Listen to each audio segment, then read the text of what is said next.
Yes, team, just before we get into this episode of the Fitzness Podcast, just a quick reminder that if you're listening on YouTube, that we're also on Spotify now. So if you want to listen to this uninterrupted episode of the podcast, please head over to that page and check us out there. On with the episode. And then I asked the obvious question because that was the only thing that came to mind. It's like, okay, so when, I was assuming that all the treatment is done in due time and all is well and good. When can I get back to training and competing? And yeah, the thing is, I had a lot of different opinions, but the first one I had, which was here in GHA in Gib, they said I wouldn't be able to run again. Welcome back, everyone, to another episode of the Fitzness Podcast. I've got a special guest on today, another fellow Gibraltarian on the podcast today. So Jerai Torres. Jerai, firstly, welcome. Thank you, man. Nice to be here on this podcast. Looking forward to it, man. No worries. Mate, before we get into anything serious, I always start off with a little bit of an icebreaker question. I didn't tell you because I wanted to get everyone's main reaction to it.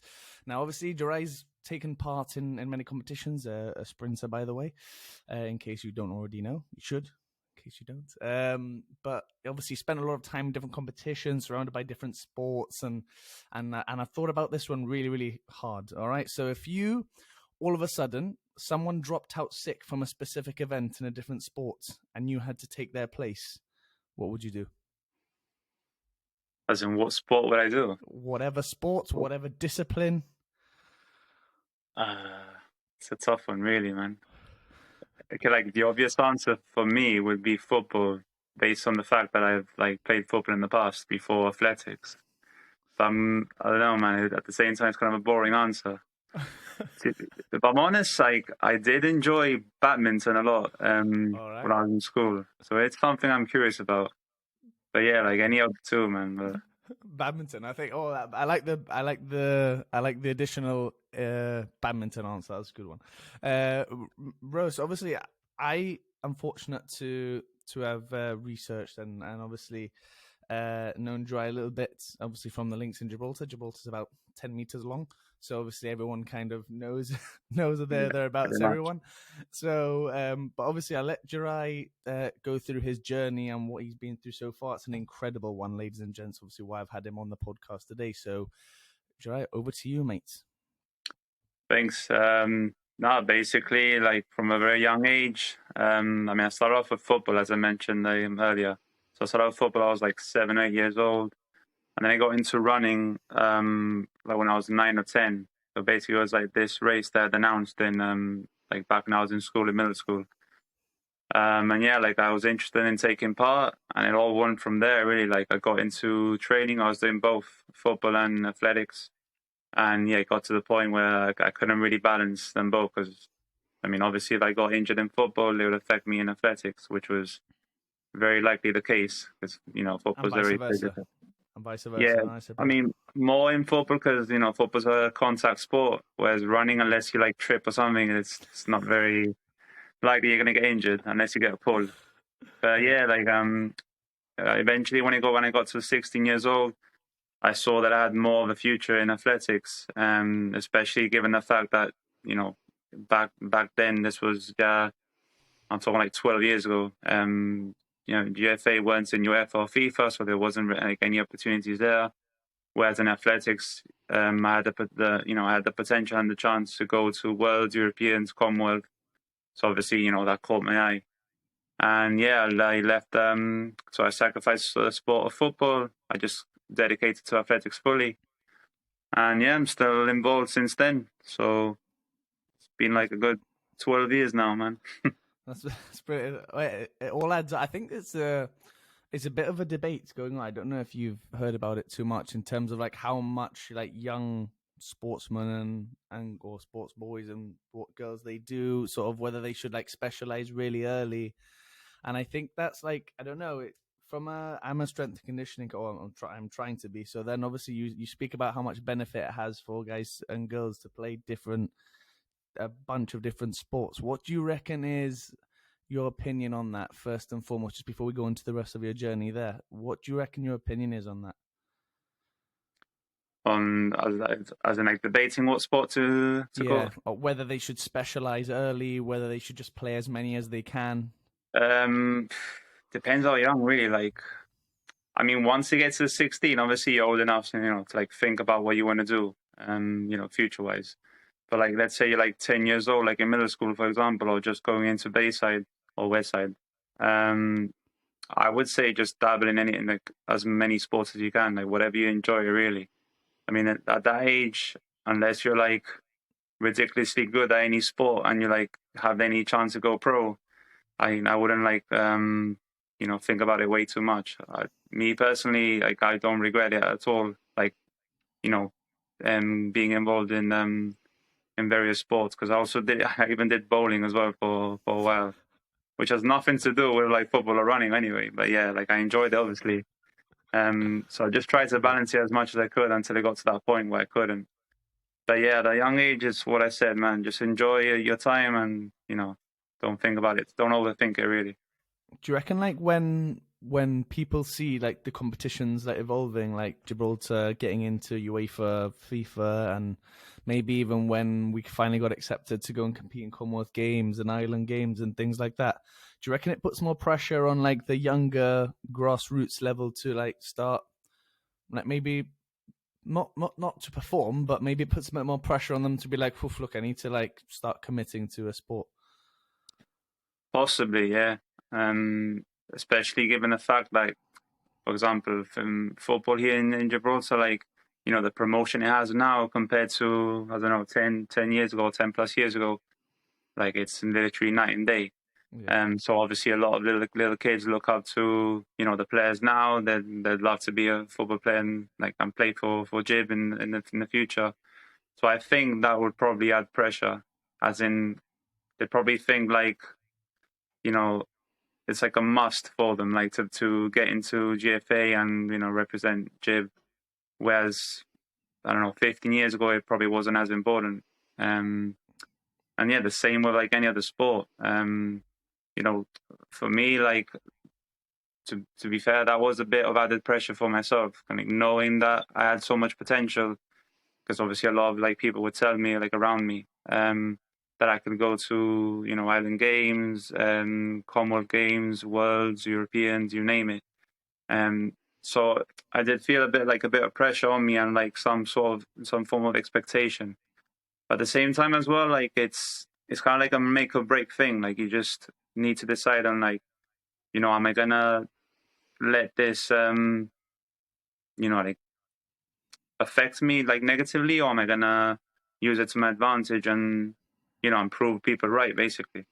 Yeah, that's awesome. And speaking of that, mate, obviously there was a little bit of a blip in the journey. I suppose we can look back on it and say what it is. Do you mind going into detail a bit more on that? Because I think obviously it's incredible that obviously not so much that you're here talking to us. I think that the mindset that you have following the struggles is what I think kind of makes an athlete what they are, whether it's someone that they look up to or someone maybe that they don't. And I think you're definitely of the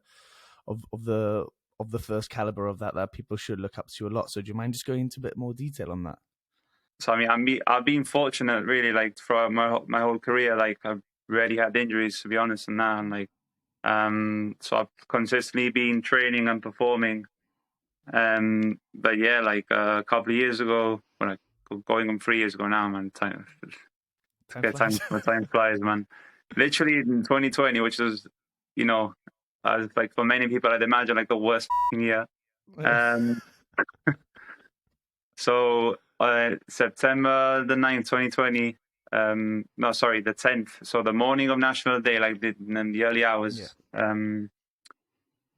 Well, basically, I went to sleep because the night before I'd gone out with my girlfriend because it was her birthday. Like we met with a few friends of hers, like just to have a couple of drinks, and then we went back to my house to sleep.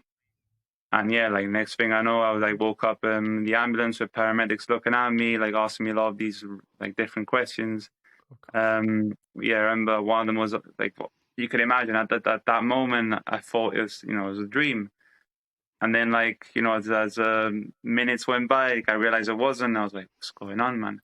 So I just remember specifically this paramedic, like he constantly asking me, "What have you had to drink? What have you had to drink?" because my dad's assumption was that since I had gone the night out before, his assumption was that maybe I had too much to drink or something. And I literally, at that moment, I couldn't remember a thing. Like, I was just, I was out of it, really. And I just gave him like a random answer, just give him an answer. So I just said, like, rum coke, which is my like go-to drink if I went for a night out. Yeah. And anyway, then I was in the hospital. My parents, a lot of tests were like being done on me. Still not knowing what was going on, by the way. Eventually, I learned that I had a seizure. While I was asleep. Obviously, I don't remember like a thing. And then I remember, like, I started to remember, like, the night before, like, I started to recollect my memory.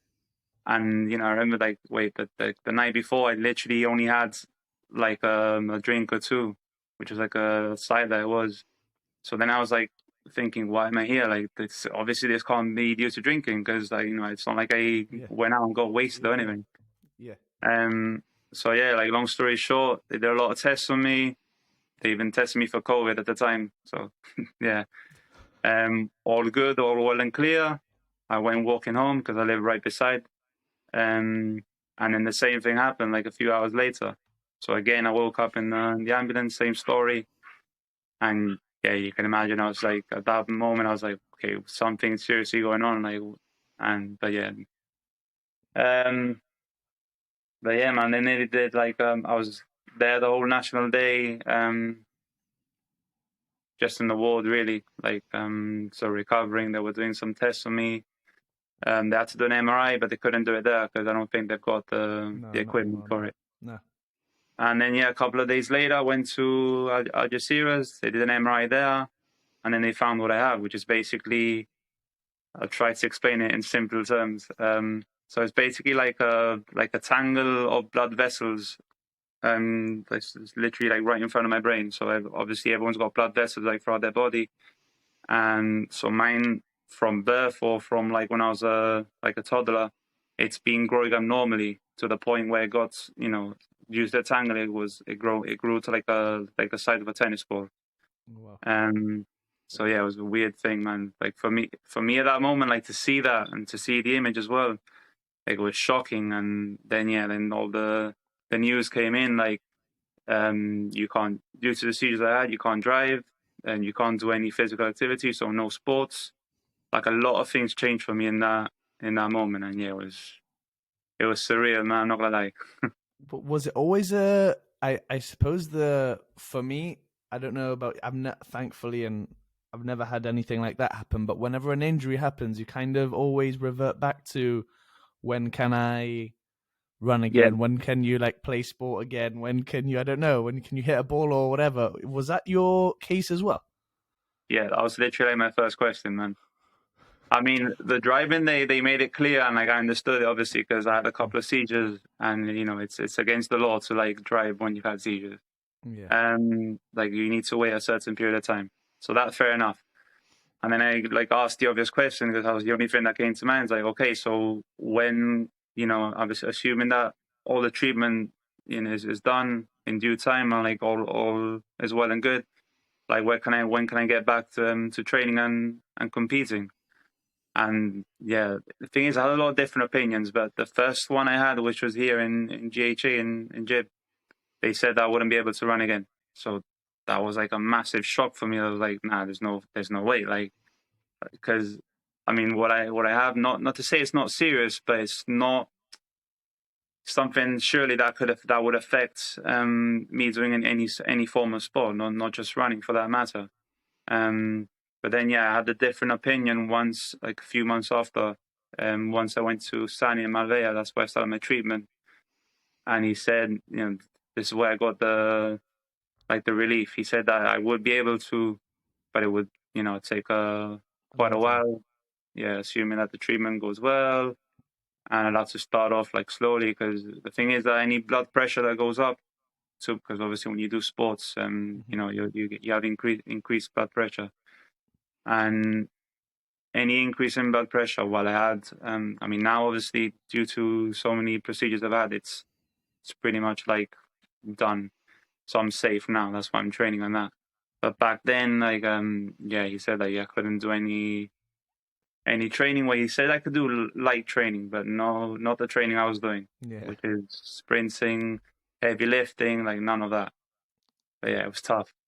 Yeah. And what do you reckon it was the thought that you would have always had, whether like sort of regardless of like the severity in terms of what it was? Do you reckon it's always just a trait that athletes have, which is just like, when can I get back? When can I get back?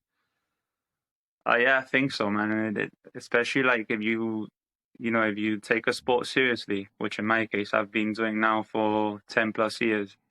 I mean, it's like the only thing you know really, or something you're used to. So like, I mean, in my case, for example, if I don't run or train for, I don't know, like 2 weeks, it's like your body's asking for it already, or you're more mentally, you feel like something's missing. Mm. So, just for someone to tell you you're not going to be able to run or compete at all was like, for me, it was like a huge shock. It was like, I don't know, it's like something in me was like missing. It's hard to explain, but yeah, I think the lot, if not, like if not all, majority of athletes would feel the same way, depending on how serious they take it. But if they take it seriously, like I have for so many years, I feel like they'd have the same trait. Yeah. What was your immediate thought when you got told that you wouldn't be able to run again? Is it because I think in my mind I'm like, oh, was it disappointment, or whether was it, and to get a second opinion here, I'm going to take it with a bit of pinch of salt, or what was your like immediate thought from when they told you that first line that, look, you're not going to be able to run again? For me, it was a mix, man. I got so many thoughts and feelings like at once. I mean, the first one I felt was like immediately was yeah, man, like disappointment and shock. But then yeah, like literally seconds after that, I was in denial. I was like, nah, like this can't be, this can't be it. Like I've been training and competing for so many years without any issues, and now all of a sudden this, like now this doesn't make any sense. So yeah, I was in basically I didn't want to believe it. And then basically I just wanted another opinion, which is what I got eventually.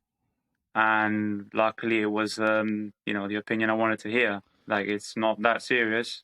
I mean, it is serious, but it's not something as serious to affect my, like the sport that I've been involved in for so long.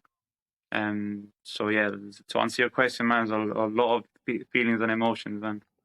Was it like, I don't think it's quite I can't remember what the saying is, but it's sort of like a psychological sort of response to something. And it was a case of, did you almost, again, obviously I don't mean no disrespect by this, but is it a case, was it of feeling sorry for yourself a little bit, or did you not have any of that? Was it a case of, look, just gotta take it day by day, just gotta take it day by day and see what happens?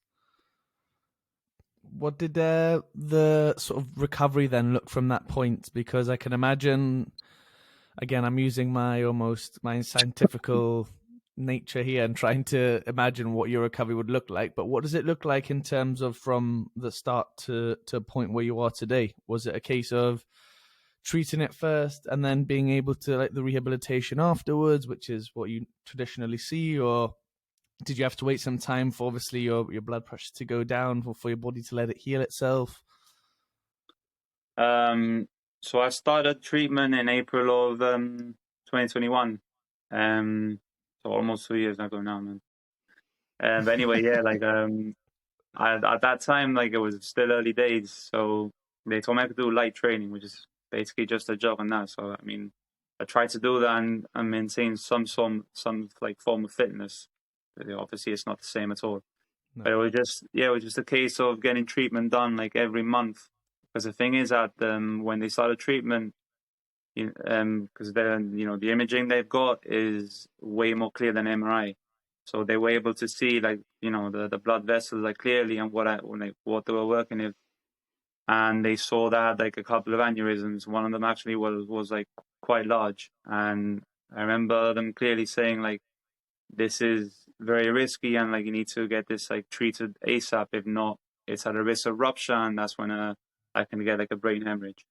So there, like I couldn't do any activity whatsoever. That was the first couple of months.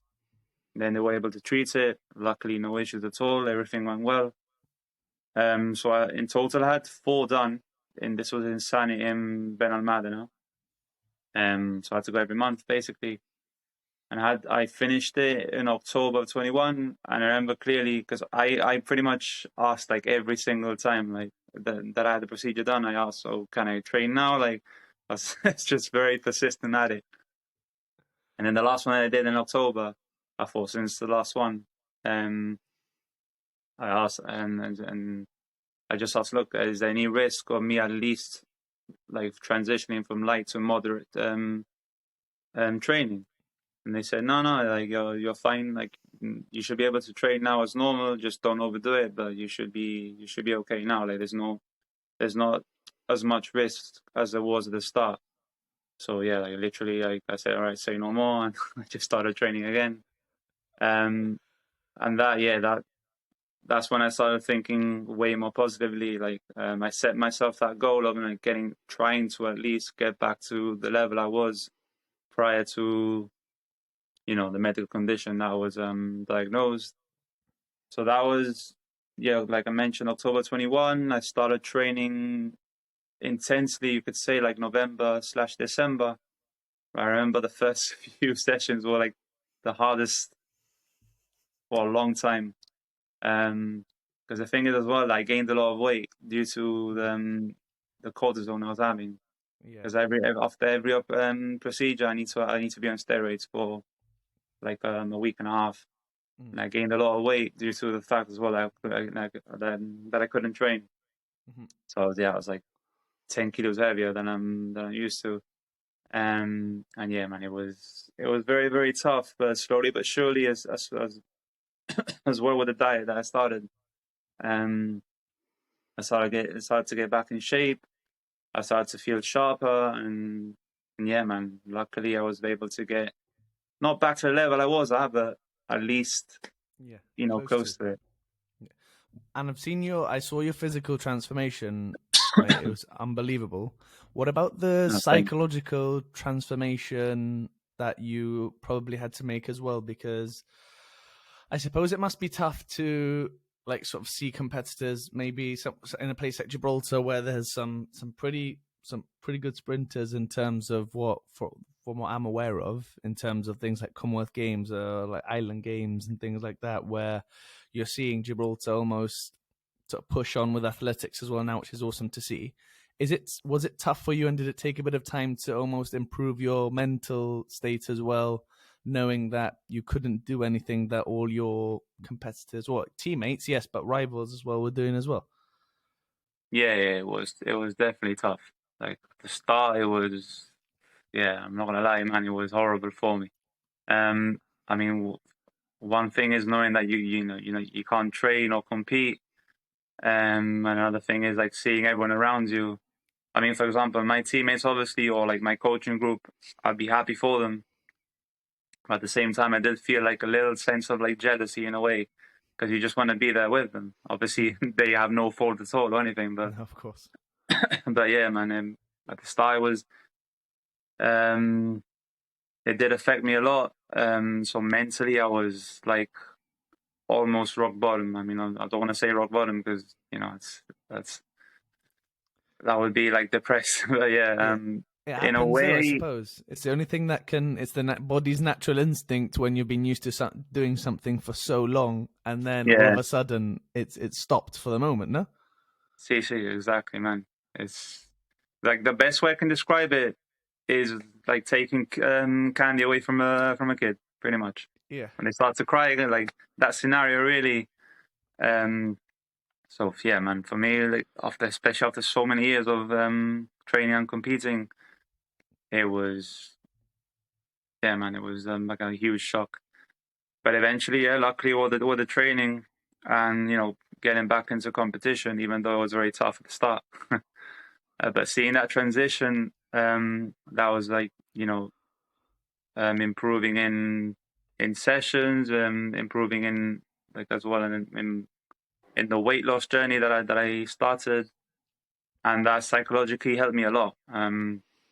I started to think way more positively. Like I started to like see, like light at the end of the tunnel, as they say. And yeah, from then on, it just became, just got easier and easier, really. And then how did you compare? Was it a sense of, oh, I don't know, did it get harder throughout the sort of the journey to getting back to where you wanted to get to? Was it hard knowing that, again, look, you can't sprint at the level that others are competing at, and you're trying to get to a level where they're at, but then, they're improving as well. Was there a bit of, did you sense any pressure on yourself, or did you kind of almost just focus on yourself and that's pretty much it? Yeah, I did, but I tried to not let it get to me, because obviously I did have to. I mean, luckily right now I'm at an age that I'm much more mature than I was 10 years ago. So obviously I understand things way more. And yeah, I just accepted the fact that I'm not going to be at the level I was before this whole thing happened. I'm trying to get back to that level. Obviously, I know it's not going to be an easy journey. And above all, I just need to have patience for it, man. But yeah, there are times that I do feel a bit impatient and frustrated, really, because seeing everyone else at they're still at the same level or improving even, and you feel like you're getting left behind. I mean, it is what it is. I mean, I just, I've gone through that approach where you mentioned, I just want to focus on myself, really, and take it from there. And if I can get back to the level I was, then great. If not, at least I tried. But yeah, I'm just trying to do this for myself before anyone else. I don't really feel pressure from anyone, because at the end of the day, what I've gone through. Not to say no one else has gone through anything tough or anything, but it's not been an easy journey at all. I mean, I'm still going through it now. I'm still going through treatment. I've only got one more left now, finally. But yeah, it's been a long 2.5 years for me, man. But yeah. Yeah. And was there any specific strategies which you used to almost stop yourself when you started to comparing yourself to others, in the moment? I don't know, you're on the side of a track, you've just finished your drill, and then you see someone next to you, and you're I wish I was there. Was there any specific tactics that you used to almost stop that? I don't know. I'd say tactic, but basically just reminding myself in the moment, you're not gonna. You just need to accept that you're not at the level you were before. At the same time, I'm getting older as well. That's another factor that plays in. But yeah, just try not to let it get to me. Try not to get frustrated, because obviously, what frustrated is just going to make things, much worse than what it is. And just take it day by day. Have patience of which is the hardest thing, especially in sports.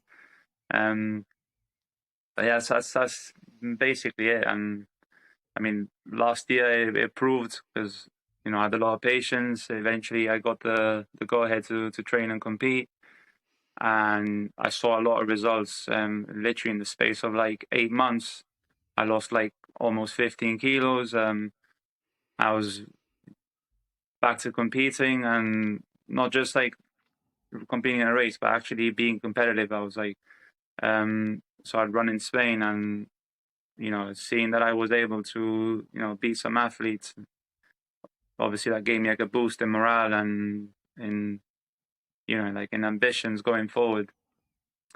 So yeah, and basically that, really.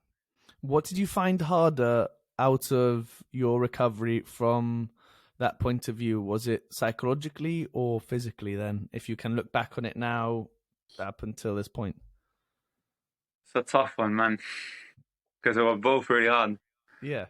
Yeah, I found it difficult. I found it difficult myself, because when I ended up breaking 2 fingers like an absolute idiot playing cricket, and then I was out for ended up being 6 months, because I ended up having to have a surgery on one of them, and I almost found myself finding it harder psychologically, because I think naturally, because you're almost, I'm not an athlete, but in terms of when you are used to doing something for a long period of time, once you find that you can do it, it almost takes over. It's not a case of, I don't really fancy doing this. When you've been sat down for so long, you almost want to just get back into it. So it was just psychologically, I found the hardest by an absolute mile. What about you? Yeah, for me, normally I'd give you the same answer you just given now. Like I'd say psychologically all day. I mean, I still stick to it now, but I wouldn't say it's by a mile in my case, due to the fact that like because I lost so much physically after such a long period of time without training. Like I found it so hard to get back. Like literally, there were moments where I thought, like, is this even worth it? Because I would do some sessions that I was used to doing before everything happened, where I would do it not easily, but like comfortably. Like I knew it was within my capacity, and then I tried to do it, and I couldn't even do like half of it, man. It was, which obviously I expected at the time, and I accepted it as well. But at the same time, yeah, psychologically, okay, they both play in. Like physically, I was like on the floor basically, and psychologically that affected me a lot. I did try to stay positive about it because I knew that I wasn't going to be at any like sort of level compared to what I was prior to the seizures, but it was still a shock. Like once I was there, like during the session, like seeing how far back I was, it was man, it was very very tough. I can imagine. Do you almost, again, I don't mean to be disrespectful in this sense, but like despite the hard work you put in at the moment, with everything going on, and pardon the pun, is it always a case of that, knowing that in the back of your mind you still have to be careful, and you still have to obviously manage yourself maybe a little bit more compared to a normal athlete or a normal sprinter in your case? Nah, man, if I'm honest, I'm that like hard-headed, you'd say. Like literally when they told me I had the green light, like the go ahead to start training again, I remember my parents and my girlfriend, they'd say like, take it easy to start off with and all that. It's normal. Yeah, of course. Yeah. That's fair. I'd be like, oh yeah, of course, whatever. And then I get back into training and I just forget about it, man. Like obviously I'm conscious about it. Yeah. But once I'm in the session, I don't think about it at all. That's brilliant. Yeah. That's brilliant, mate. In terms of like, we're going to go into a bit of the questions from the public section, mate, because I really, really like this one because it gives people an opportunity to answer some questions, and a lot of them were based on sort of your journey as a sprinter, so which is a good little finish on a positive note. But obviously, I've got one at the end which I thought about as well. So the first one was, I'm not going to say any names in case they don't want to be said, but it says when you're trying to improve, how do you get past being stuck on a certain time for a certain like sort of race or a certain discipline, whether it be this person says 100 and 200 meters specifically? So when you're stuck on the time, you're saying, yeah, just having a lot of patience, man. In this sport, I'd say especially, well, not especially in sport. I mean, there's swimming, for example, but whenever there's a sport that involves like beating your own time, it's just perseverance and a lot of patience. I remember when I was 18, like that was like a breakthrough year for me. I remember doing like personal best upon personal best every single race I had run like that summer. And then the year after that, I did have a bit of setback as well because I had an injury. But I wasn't like anywhere near to like achieving a PB. And eventually I got like frustrated, like because I had no patience at all. I'm talking about when I was like 19. And yeah, I was like very, very like pissed off at myself, like thinking, like, what am I doing wrong? Why can't I get a PB? And then eventually I did the following year, but it's just, obviously, as the years went by, like I started getting older and more mature. And, I learned that in this sport, you just need to have patience and believe in the work ethic and like the training plan you have. That's brilliant.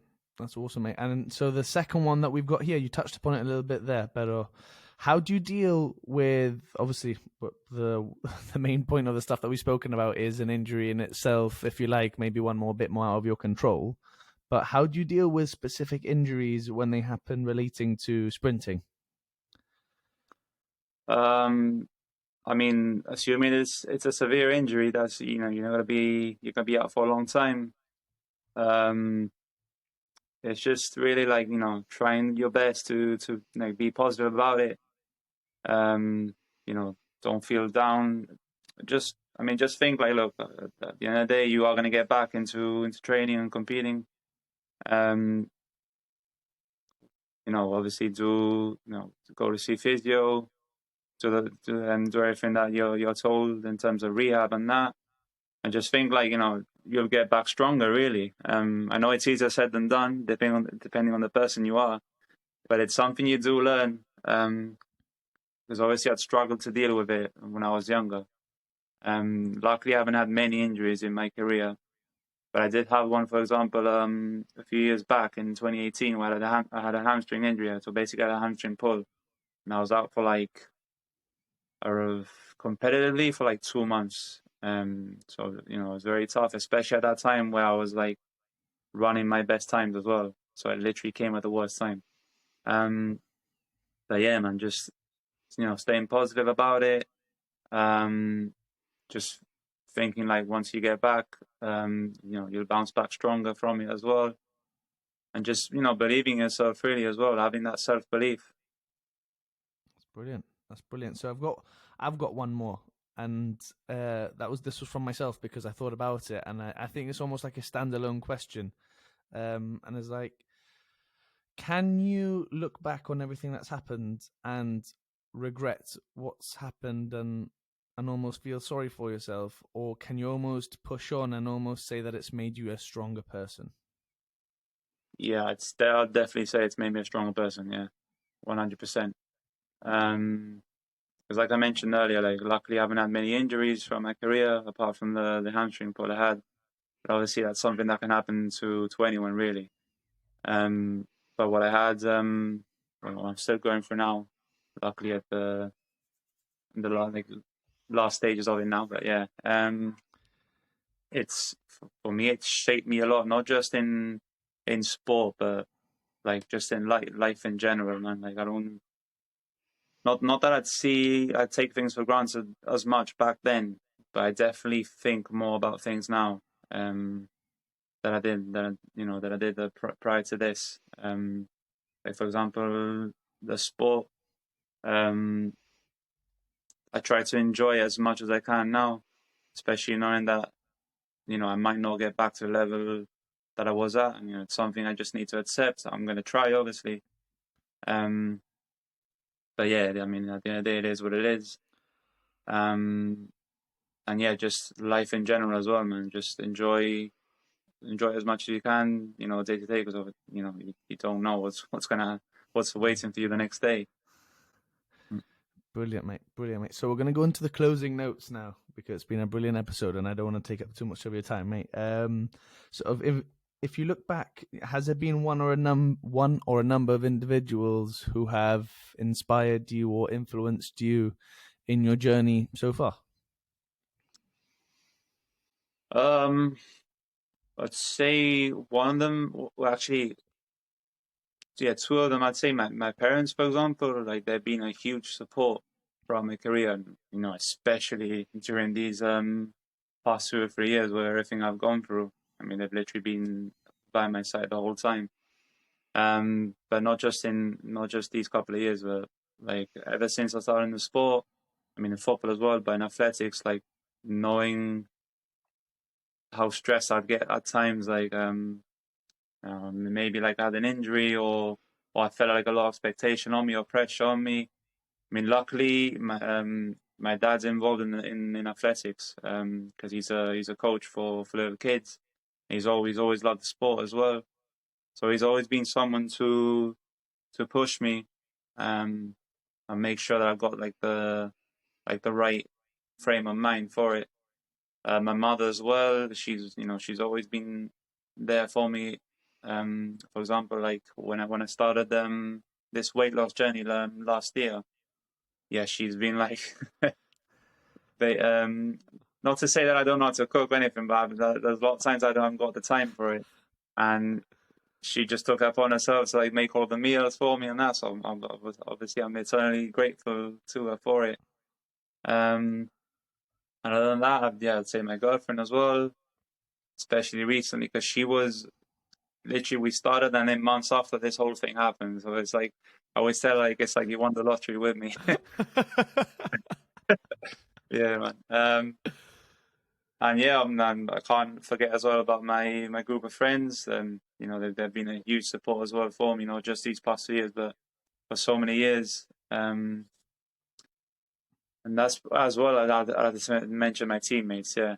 You know, like, not just the support I've felt from them, but training with them as well. Like, they've literally been able to push me. You know, I'll try to get back to the level that I was, or close to it, at least.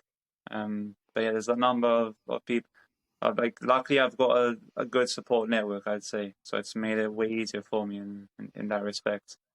That's brilliant, mate. That's brilliant. And long may that continue. So on to the final note, which is one of my favorite ones, definitely. Is that, what is one piece of advice that you have for anyone who wants to be the next Jerai Torres, anyone who wants to sprint for their nation, or anyone who maybe has had a setback and they're coming back from it? What is one piece of advice that you would give? I'll just say, like, you know, like, don't just follow whatever objective you may have. Don't let anything get in the way of it. I mean, that's the way I've always tried to think of it myself. Like, every season, I'd set myself like different goals, or you know, objectives to reach, you know, realistically, at least. And you know, just try your best to get there, like, injury permitting. But yeah, like, I mean, if you're passionate about the sport, and you know, there's an added bonus, obviously, here, especially here in gym, that we're not, you know, we haven't got too many people. You do have more of a chance of going to different places to compete. Because I've been, you know, in that respect, I've been very lucky. Like, I've gone to places where I've never would have imagined going if it wasn't for the sport. And as well, yeah, the feel of competition, like meeting so many different athletes from different places.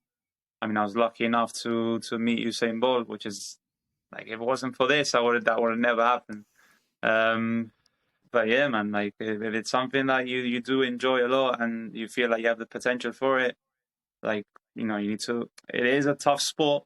I'm not gonna lie at all. So you need to be ready for it and prepared for it. But if you are mentally and fit and you feel like you can achieve it, yeah, man, just follow it, like, and persevere, and yeah, you never know. That's brilliant, mate. What a finish that is, mate. What a finish that is. Honestly, mate, I cannot thank you enough for being so open with us today. So I just really, really appreciate your time and your openness. Obviously, I can imagine it's quite a difficult thing to speak about when not only it's happened so recently, but in terms of how severe it is, mate. So thank you so much for your time, your openness, and No your worries, honesty, man. mate. No No problem. worries. And obviously, I'll leave all of Jerai's links to his socials and everything in the description. So make sure you show him some love down there. So thanks very much again, mate. Thanks, man. Take care. No worries. Yes, team, that was an unbelievable episode of the podcast to film.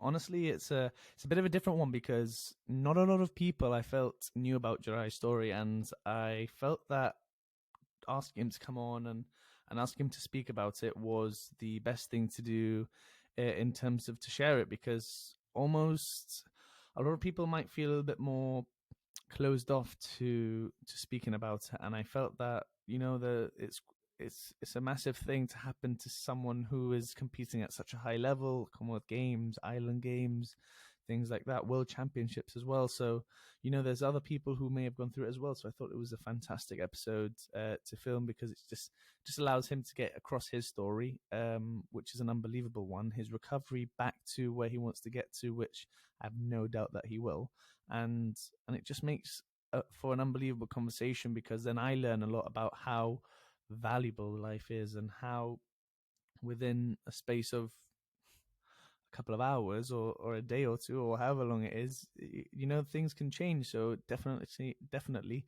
makes me value life a lot more. And Jerai, if you are listening, mate, thank you so much for your time, your openness, your energy towards answering every single point that we that we put across is unbelievable. So thank you so much for your time, mates. And again, show him some love in the description below by following the links to all of his socials. And definitely looking forward to seeing him get back on the track very, very soon in the competing sense. And thank you guys for listening to another episode of the Fitzness Podcast as well.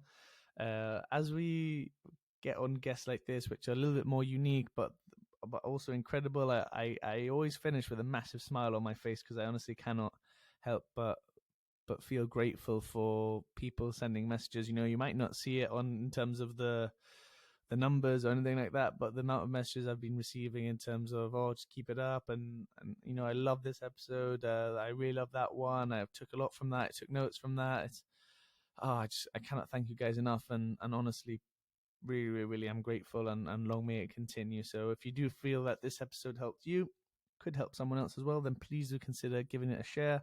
Please do consider subscribing on both the Spotify and YouTube channels as well. It helps out a lot. As soon as we get more subscribers, the bigger the podcast becomes, and then the bigger guests that we can get on as well, and with just incredible stories as well. So thank you very much, guys, again, and look forward to another episode of the Fitzness Podcast next Wednesday at 6 p.m. Take care.